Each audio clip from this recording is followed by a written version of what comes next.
Welcome to Education in Focus. I'm your host, Eliana Kernodle. Credit recovery courses are back in the news with a story out of Tennessee where administrators at one school used credit recovery courses as a way to pass through and graduate troublemaking students. Joining me to tell us more is Chalkboard News editor Brendan Clary. Brendan, a number of people have either resigned or been fired over this situation. Can you lay out for us who was involved and what they were doing? Yes. So last week, there was a school board meeting where the director of the schools basically said that 2 teachers were up for dismissal from the school. And that's sort of the most recent event. In April, the principal of Clinton High School in Anderson County, Tennessee, he resigned. So that was the kind of the first public, I think, incident of this is that principal, Dan Jenkins, resigned in April. Then last week, the school board voted to dismiss 2 teachers, Rachel Jones and Clay Turpin.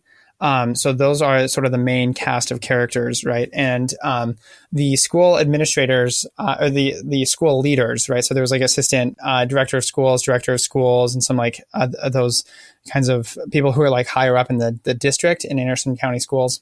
They were investigating like some of these allegations and some of these different things by interviewing the teachers and kind of laying everything out to the school board. So we have a lot of this information because of it's called a charges of dismissal sort of report or document that was given to the school board last week. And that's when the board voted to dismiss the 2 teachers.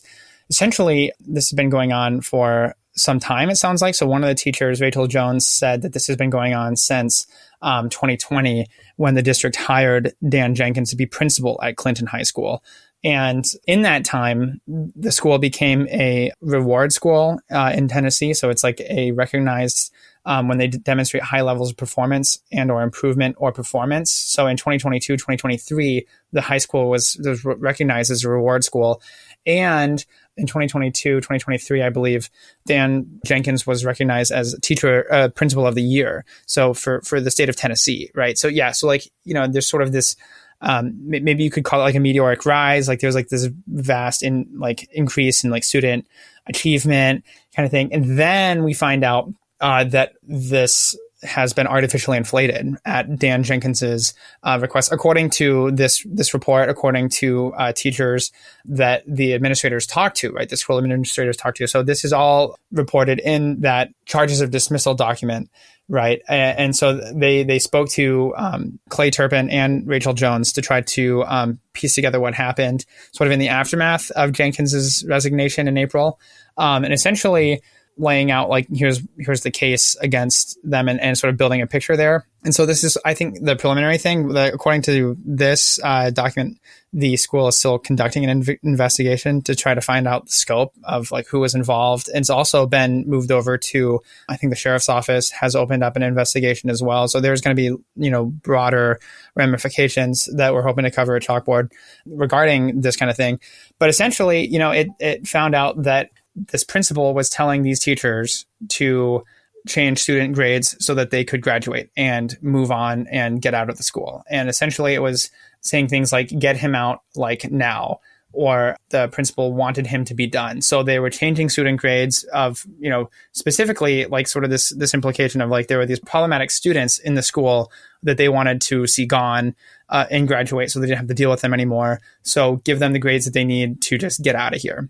And so essentially the document lays out, and, the story on Chalkboard as well goes through, here's the different kinds of the scope of it, right? So there was almost 1,500 grades that were changed in the last, I think, several months. And I think that could be specific courses, and it doesn't specify if those were 1,000 students, but I'm thinking it might be like, the different courses. And this is all through an online courseware provider. So I think a lot of these, or almost all of these, were for credit recovery. Some of the students, I don't think even signed up for credit recovery. And that's like another little twist in this, is that, they didn't even have like a credit recovery that they were taking, but they were still kind of given one by the school and were passing it so that they would be able to graduate, right? So like, again, like we're talking about, these like directives, right, from the principal saying like, this is what we need to do to get these kids out of here. And so it's a sort of a wide scale, we're going to pass students who have not done the work by rubber stamping and by like these different means to get them out. And that's coming from the top, right? And I think that that's, something that we have like the documents here, but what you don't really have is sort of that in person. Like if you're a teacher and you're being told by your principal to do these things, and maybe even being told that in one case, like one of the teachers said, like, this was the norm, like everybody's doing this. And if this was wrong, then somebody would say something, right? If you have like a culture of like, this is just what we do, then who are you to say I'm not going to do it, right? And so then you're being fired for doing what you think is your job, maybe. So like there might be this sort of this dissonance there of like, these teachers are being fired because they got found out, but how many other teachers are doing this here, maybe in different schools around the country. And there's a principal saying, you need to do this or you're going to lose your job or you're going to make the school look bad. Right. And so there's, basically too, there's two ends, I think, to this as reported by these teachers, right, who allege this is what's going on. One of them said, this is about the graduation rate. And then another point to that is we want to get these students out so that they're not making trouble in the school anymore. So that would be like kind of the two things there is like, we're going to improve how the school looks to, the metrics and maybe the state even. And then on the other side of that is, if you have these students who are making trouble and making it harder for the kids in class and you just want to get them out, then that would be the other reason. So in this story, we saw a lot of parallels to some of the other reporting that we've done on concerns about these credit recovery courses where students are able to just move really quickly through them. Could you talk a little bit more about that side of things? Yes, absolutely. So this was a great inside look at how maybe administrators could incentivize students to take advantage of the virtual credit recovery options, right? So this is something that was flagged last year by a former Atlanta area public school teacher, Jeremy Noonan. And he basically said, look, my school district, they don't have a reason to get kids not to cheat on virtual credit recovery because it improves the graduation rate. Like, so if they can go through these courses very quickly because they're unmonitored and they can use Google or different apps to try to get the answers and they plug them in. And so they're doing these apps in incredibly short amounts of time. And that's exactly what we saw in this charges of dismissal document, where at one point, one teacher apparently had a student who got who completed a geometry course in 1 hour and 46 minutes and 40 seconds, an entire course in the time it takes like 2 school classes, right? So we're taking the entire class in 1 hour and 46 minutes. I mean, so it's pretty clear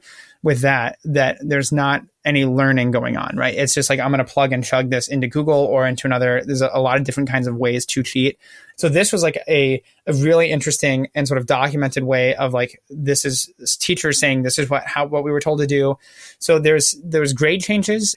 As I mentioned earlier, like there was 1,000 or like almost 1,500 different student grade changes mentioned in this dismissal document, right? Of like how many of the teachers moved or like changed and, made not failing or changed a 0 to a 60, that kind of thing. There was almost 1,500 of those, but it doesn't really say how many students were able to take advantage of being in test mode only, right? Which is like if you allow students to skip the instruction. So I think in typical fashion, you would have to like go through the learning modules and then you would be able to go to the test mode. But in order to expedite it, the teachers just said, let's do test mode only. So these students were able to go use Google. And so one of the teachers told during an interview with the school leaders that he suspected most students simply Googled their answers to quizzes and tests as they had no instruction, right? And so they could complete a course in 2 days, right? Or in 2 hours, right? So, we have this sort of malfeasance from the top in terms of like, let's change the grades. And then also like, let's allow students to do their own thing. And whatever that looks like is fine as long as they're graduating, right? And so sort of that, like, we're not actually going to teach them.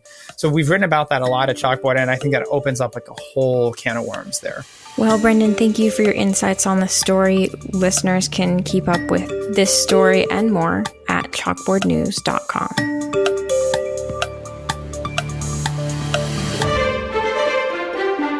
He ran for state office and was beaten. Started a business and failed. Ran for Congress and lost. But thankfully, Abraham Lincoln didn't give up. Persistence. Pass it on. From the Foundation for a Better Life at values.com.